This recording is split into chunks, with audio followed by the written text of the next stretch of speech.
Allons voir maintenant maman Rebecca. Alors, Genèse 25-28, Isaac aimait Ésaü parce qu'il mangeait du gibier. Et Rebecca aimait Jacob.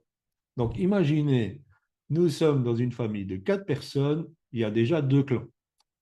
Vous avez Isaac, Ésaü, vous avez maman Rebecca et Jacob. Pourtant, elle avait 2 fils. Mais tout son amour s'est porté sur le cadet, sur Jacob.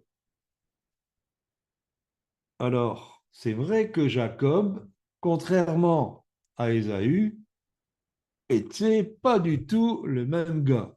C'était un homme tranquille, c'était un fin cuisinier. Donc j'imagine qu'il aimait être là dans les tentes et puis de vivre, de laisser les choses la couler douce.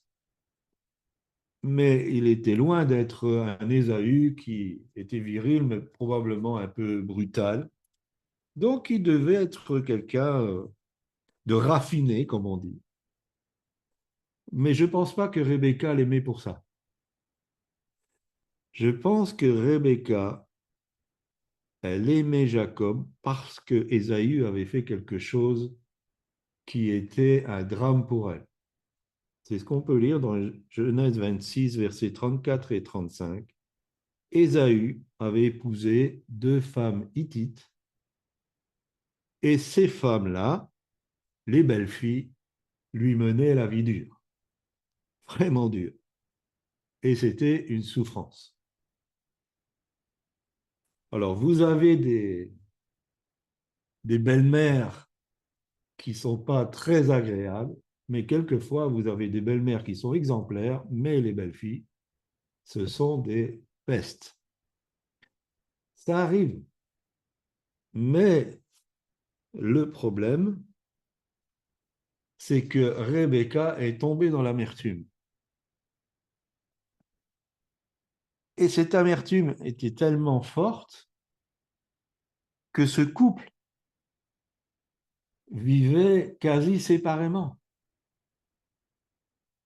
Ils avaient chacun leur tente, ils avaient chacun leurs habitudes, et apparemment, ils vivaient séparément.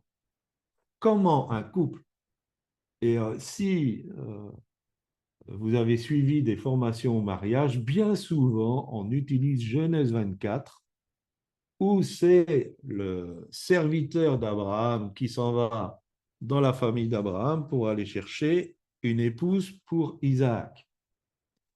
Il y a toute une intervention, il y a une prière du serviteur, Dieu répond à la prière, Rebecca correspond exactement euh, à ce qui a été demandé dans la prière, elle accepte de venir et de se marier avec Isaac.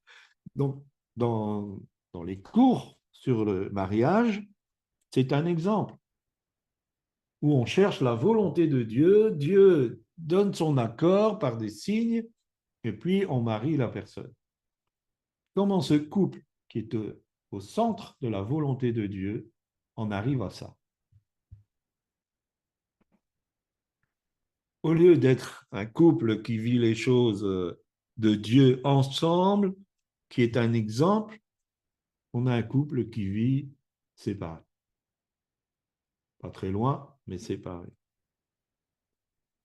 C'est le lent et insidieux travail du poison que l'on appelle amertume.